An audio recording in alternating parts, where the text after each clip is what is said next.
Assalamualaikum warahmatullahi wabarakatuh.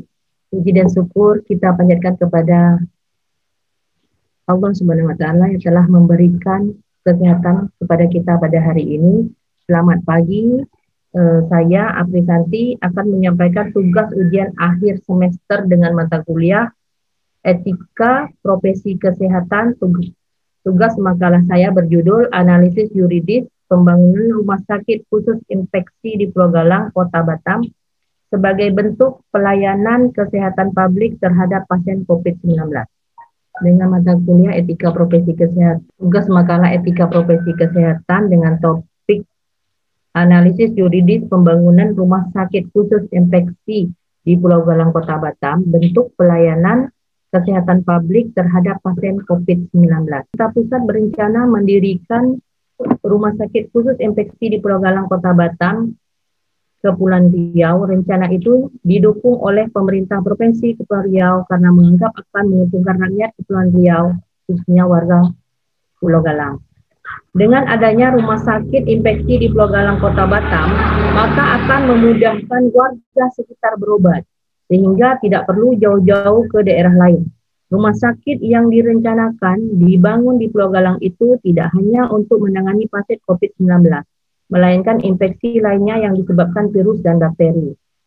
Rumah Sakit Khusus Infeksi Pulau Galang dibangun di atas area 80 hektar dan sudah dilengkapi dengan fasilitas pendukung seperti laboratorium, kamar jenazah, gedung screening, laundry, farmasi, helipad, poorhouse, dan asrama untuk tenaga kesehatan. Jumlah kasus positif COVID-19 di Kepulauan Riau saat ini masih terus bertambah. Bahkan rumah sakit khusus infeksi Pulau Galang hampir penuh. Untuk mengatasi hal terburuk dengan bertambahnya pasien COVID-19, pemerintah daerah menyiapkan 3 tempat alokasi cadangan untuk pasien OTG atau istilah yang kita kenal dengan orang tanpa gejala COVID-19, yaitu Asrama Aji, Balpelkes, dan Rumah Susun Pemko Batam. Metode yang digunakan dalam penelitian deskriptif dengan pendekatan yuridis normatif. Teknik pengumpulan data menggunakan studi pustaka kualitatif adalah penelitian yang mengacu pada norma hukum yang terdapat dalam berbagai peraturan perundang-undangan serta memahami implikasi positivisasi asas-asas umum pemerintahan yang baik dalam penyelenggaraan pemerintahan. Dalam penelitian ini juga menggunakan pendekatan konseptual, yaitu mencari asas-asas prinsip maupun doktrin yang terkait dalam penelitian ini. Latar belakang, Indonesia merupakan negara yang berbentuk kepulauan. Indonesia memiliki ribuan pulau yang mencapai 17.499 pulau dengan luas wilayah perairan mencapai 5,8 juta kilometer persegi dan garis pantai seluas 81.900 kilometer persegi. Sebagian besar pulau di Indonesia, sekitar 87,60%, merupakan pulau-pulau kecil dan tidak atau belum berpenghuni. Bentuk negara kepulauan yang juga strategis ini menjadi tantangan sendiri dalam penataan ruangnya untuk dapat memeratakan perkembangan setiap daerah pulaunya. Potensi yang dimiliki akan sangat beragam karena setiap daerah memiliki karakteristik yang berbeda. Perkembangan pulau-pulau kecil berkaitan dengan perkembangan pulau yang lebih berpotensi atau pulau yang lebih besar, khususnya pulau yang berada di sekitarnya. Hukum mempunyai tujuan yang hendak dicapai, yaitu menciptakan tatanan masyarakat yang tertib, menciptakan ketertiban, keseimbangan, dan keadilan.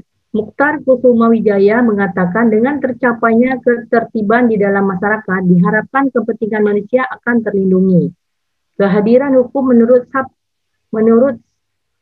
Sadjipto Raharjo diantaranya adalah untuk mengintegrasikan dan mengkoordinasikan kepentingan-kepentingan yang bisa berbenturan antara kepentingan yang satu dengan yang lainnya dalam rangka mencapai tujuan hukum dan kehadiran hukum tersebut. Maka dimulai dari pembentukan hukum dan pembuatan peraturan perundang-undangannya, law making. Tahapan dalam penyusunan undang-undang melibatkan keterwakilan publik kalangan akademisi, aktivis, dan sejumlah kelompok masyarakat sipil yang konsen terhadap hukum dan kebijakan publik. Terbukanya ruang publik dalam bingkai negara hukum seperti Indonesia ini sangat diperlukan demi menjaga kewibawaan Indonesia sebagai laboratorium hukum. Batam terdiri dari pulau-pulau dengan ukuran dan luasan yang berbeda-beda dengan pulau pusat pertumbuhan yang berada di Pulau Batam. Kota Batam memiliki satu pulau besar yaitu Pulau Batam dan 329 pulau penghuni yang berada di wilayah Kota Batam. Perkembangan pusat pertumbuhan pada suatu mainland seharusnya dapat mempengaruhi perkembangan pada daerah sekitarnya. Peran yang dilaksanakan oleh pusat pertumbuhan dapat meningkatkan pertumbuhan dan perkembangan daerah latarnya atau interland. Perkembangan daerah latarnya atau interland. Perkembangan dan pertumbuhan mainland juga dapat dipengaruhi dari adanya hubungan dan daerah latarnya karena terciptanya saling mempengaruhi antar wilayah untuk perkembangan dan kemajuan masing-masing kawasan.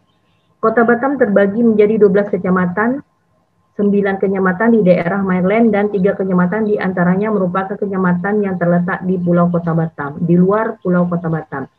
Dan terdiri dari pulau-pulau kecil yaitu Kecamatan Belakang Padang, Kecamatan Bulang, dan Kecamatan Galang. 3 kecamatan ini disebut sebagai Kecamatan Hinterland. Pulau-pulau yang membentuk Kota Batam ini menjadi perlu diperhatikan untuk mengetahui perkembangannya karena secara administratif masih masuk dalam kawasan Kota Batam sebagai kawasan strategis nasional. Pusat Kota Batam yang berada pada mainland, Pulau Batam menjadi titik pertumbuhan dan perkembangan serta menjadi penting untuk kemajuan Kota Batam secara keseluruhan. Pada awal 2020, dunia dikejutkan dengan munculnya virus COVID-19 yang berada di provinsi Wuhan, China. Membuat Indonesia harus berjaga-jaga dari kejadian ini. Presiden Jokowi mengeluarkan aturan baru tentang pembangunan fasilitasi observasi dan penampungan dalam penanganan COVID-19 atau penyakit infeksi emerging di Pulau Galang, Kepulauan Riau. Keluarnya aturan tersebut mempertimbangkan penyebaran COVID-19 atau penyakit infeksi emerging terus meningkat, menimbulkan korban jiwa serta kekurangan kerugian material dan ditetapkan wabah tersebut sebagai pandemik. Aturan ini tertuang dalam Peraturan Presiden Nomor 52 Tahun 2020 tentang pembangunan fasilitasi observasi dan penampungan dalam penanggulangan COVID-19 atau penyakit infeksi emerging di Pulau Galang. Adapun pembangunan fasilitas rumah sakit tersebut dibagi menjadi 3 zona. Antara lain zona A meliputi gedung-gedung farmasi, gedung gizi, laundry, gudang, dan ponhos. Zona B meliputi fasilitasi pembangunan dan fasilitasi pendukung seperti ruang isolasi, ruang observasi, laboratorium, ruang sterilisasi, GWT, sentral gas, medik, instalasi jenazah, landasan helikopter, dan zona utilitas. Terakhir zona C yang diperuntuk untuk tahap berikutnya dengan memanfaatkan cadangan lahan. Sumber dari kompas.com. Rekapitulasi pasien yang dirawat di Rumah Sakit Khusus COVID-19 sejak tanggal 12 April 2020 hingga 23 Mei 2020 sebanyak 114 orang terdaftar sebagai pasien di Rumah Sakit Khusus COVID-19 di Pulau Galang. Kemudian 63 pasien pulang dan melakukan isolasi mandiri. Sumber kompas.com. Untuk menanggapi COVID-19 diperlukan dan tanggapan yang bersifat kritis seperti melengkapi tenaga kesehatan dan manajemen fasilitas pelayanan kesehatan dengan informasi, prosedur, dan alat yang penting agar dapat aman dan efektif dalam bekerja.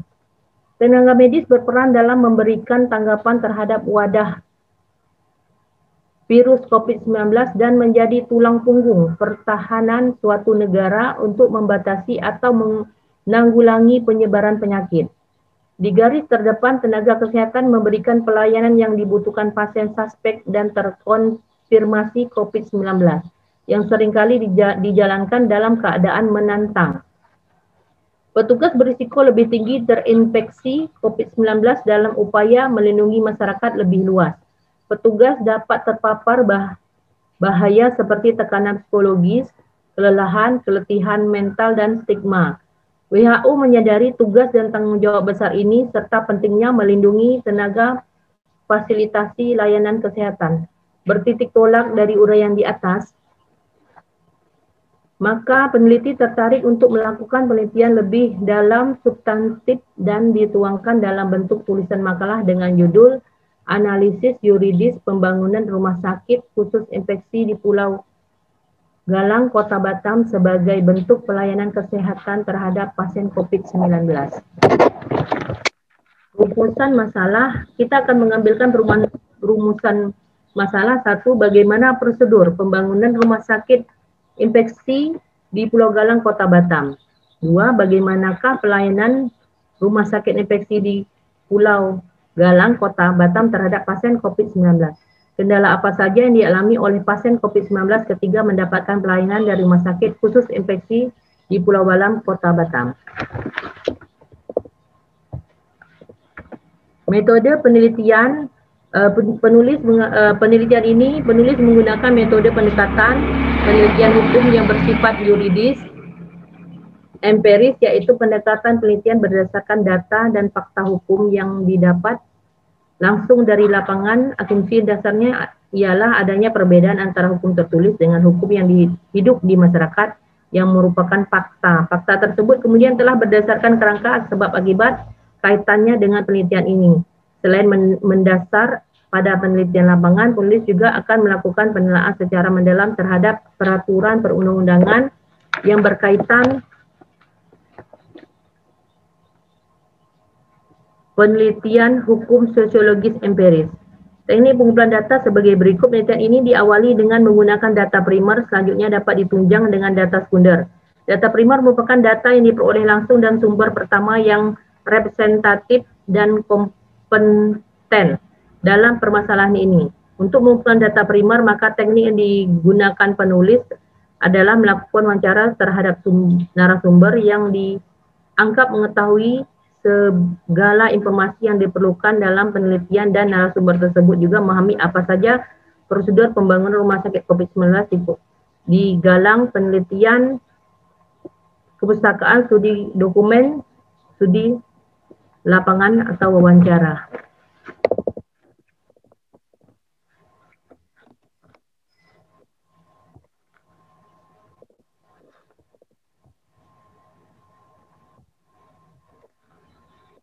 Hasil penelitian dan pembahasan pembangunan rumah sakit infeksi Pulau Galang, Kota Batam, Provinsi Kepulauan Riau berpedoman dengan Peraturan Presiden Nomor 52 Tahun 2020 tentang pembangunan fasilitasi, observasi, dan penampungan dalam penanggulangan coronavirus disease 2019 COVID atau sering disebut dengan COVID-19 atau penyakit infeksi emerging di Pulau Galang, Kota Batam, Provinsi Kepulauan Riau. Dalam peraturan tersebut, keterlibatan pertanggungjawaban dari berbagai kementerian yang saling terkait seperti Kementerian Pekerjaan Umum dan Perumahan Rakyat, Kementerian Kesehatan, Kementerian Energi dan Sumber Daya Mineral, dan Kementerian Pertahanan.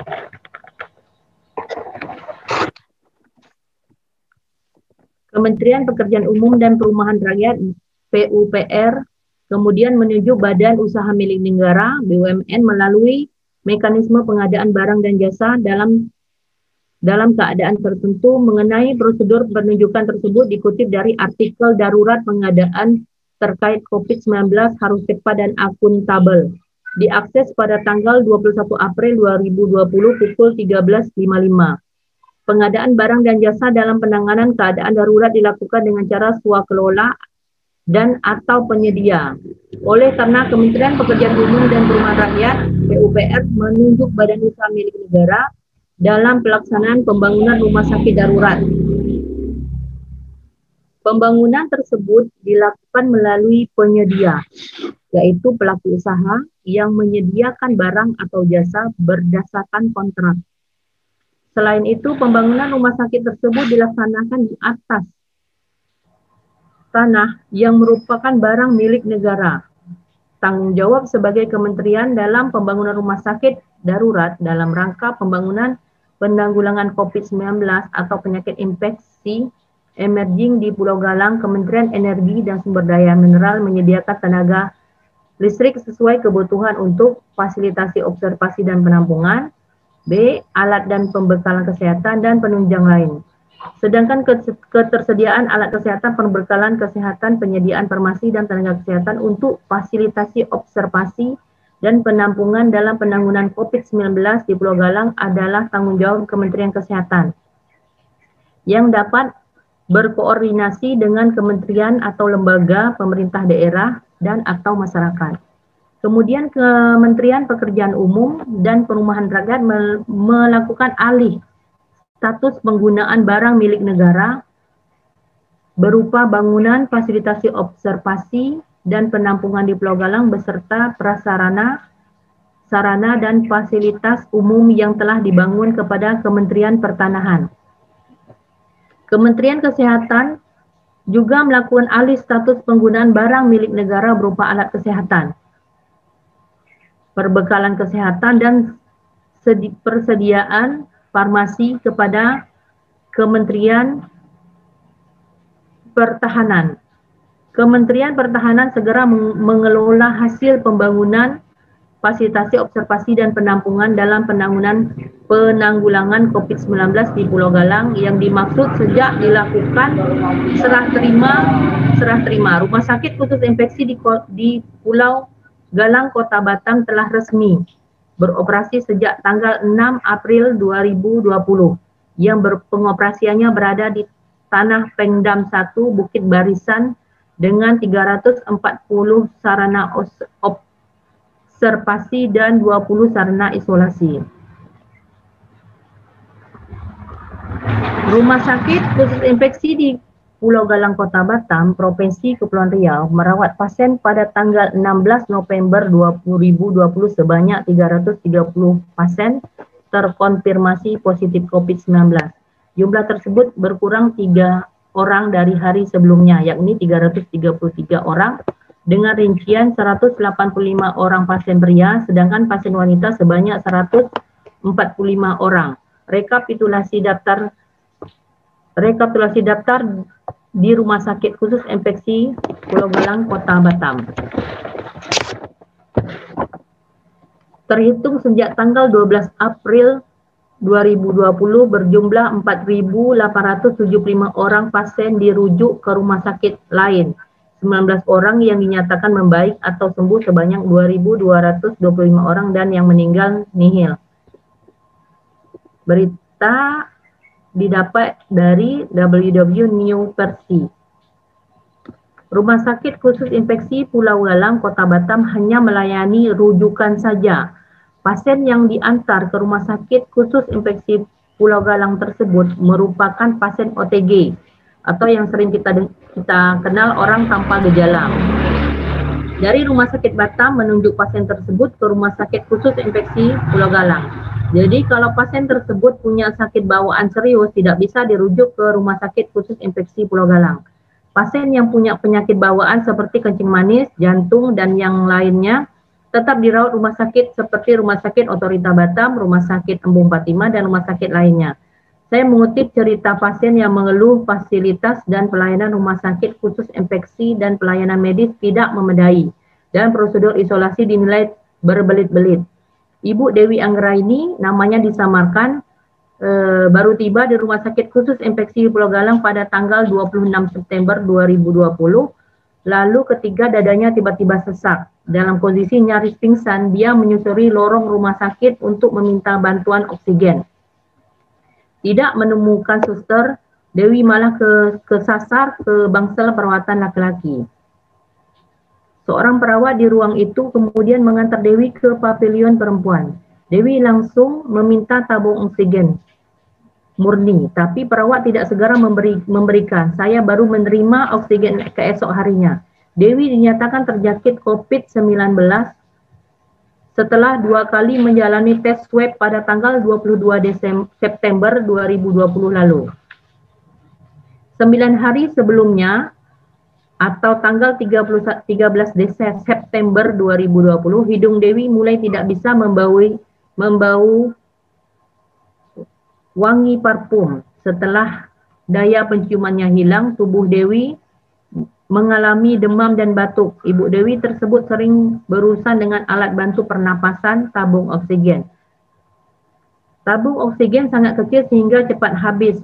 Sepertinya fasilitasi di Rumah Sakit Khusus Infeksi Pulau Galang terbatas karena bukan rumah sakit perawatan melainkan tempat isolasi. Masalahnya bukan tabung oksigen saja, tapi bel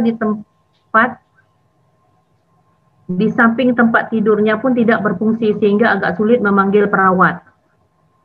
Dan lengket, sumber dari tempo.com. Maksud pelayanan berbelit-belit di sini yakni apabila pasien dibawa ke rumah sakit disebabkan suspek COVID-19 dan tidak ada sakit bawaan, maka rumah sakit merujuk pasien tersebut ke Rumah Sakit Khusus Infeksi Pulau Galang. Sebelum pasien tersebut dirujuk, rumah sakit harus memberitahu dulu ke Dinas Kesehatan Kota Batam. Setelah ada pemberitahuan bahwa rumah sakit tersebut boleh membawa pasien ke Rumah Sakit Khusus Infeksi di Pulau Galang.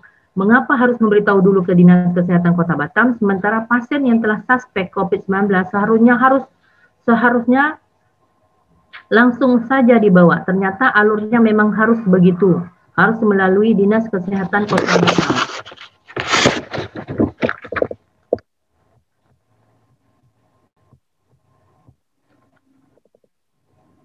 Baiklah, kita sampai pada kesimpulan makalah saya. Kesimpulan yang saya ambil dari yang saya jelaskan tadi, bahwa kesimpulannya pelayanan Rumah Sakit Khusus Infeksi Pulau Galang hanya menerima pasien rujukan dari rumah sakit daerah. Jadi seandainya kita terpapar, kita memeriksakan diri kita ke apotek atau puskesmas atau rumah sakit yang setelah lewat pemeriksaan tersebut bahwa kita terpapar COVID-19, kita tidak langsung dibawa ke Rumah Sakit Khusus Infeksi di Pulau Galang. Harus ada prosedur-prosedur yang harus kita lalui, seperti harus melalui Dinas Kesehatan dulu. Rupanya harus melakukan pemberitahuan dulu ke Dinas Kesehatan melakukan konfirmasi ke Rumah Sakit Pulau Galang, baru pasien tersebut boleh dibawa ke sana setelah ada pemberitahuan lebih lanjut dari Dinas Kesehatan. Jadi kita tidak bisa langsung bawa pasien ke sana, harus membawa surat rujukan. Yang kedua, keterbatasan informasi tentang mengenai bagaimanakah atau cara penyembuhan pasien COVID-19 di Rumah Sakit Khusus Infeksi di Pulau Galang. Kita mau masuk ke Rumah Sakit Pulau Galang tidak akan mudah, tidak akan gampang, apalagi kita pun tahu COVID-19 belum ada obatnya. Jadi kemungkinan untuk pergi ke sana tentu kita memerlukan informasi dari media. Sementara kita sudah lihat bahwa di media pun tidak ada juga untuk bagaimana pasien tersebut bisa sembuh melalui cara-cara bagaimana atau apa, itu tidak kita temui. Yang kedua, masih sulit mendapatkan informasi yang jelas tentang pasien COVID-19 yang berada di Rumah Sakit Pulau Galang. Mendapatkan pelayanan kesehatan yang baik adalah hak pasien.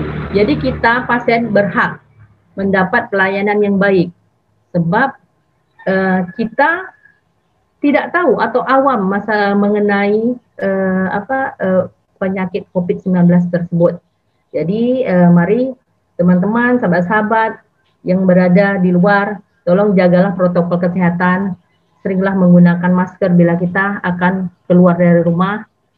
Setelah pulang ke rumah mencuci tangan, mengganti baju, hiduplah dengan cara yang sehat untuk diri kita sendiri dan untuk keluarga kita. Assalamualaikum warahmatullahi wabarakatuh. Terima kasih.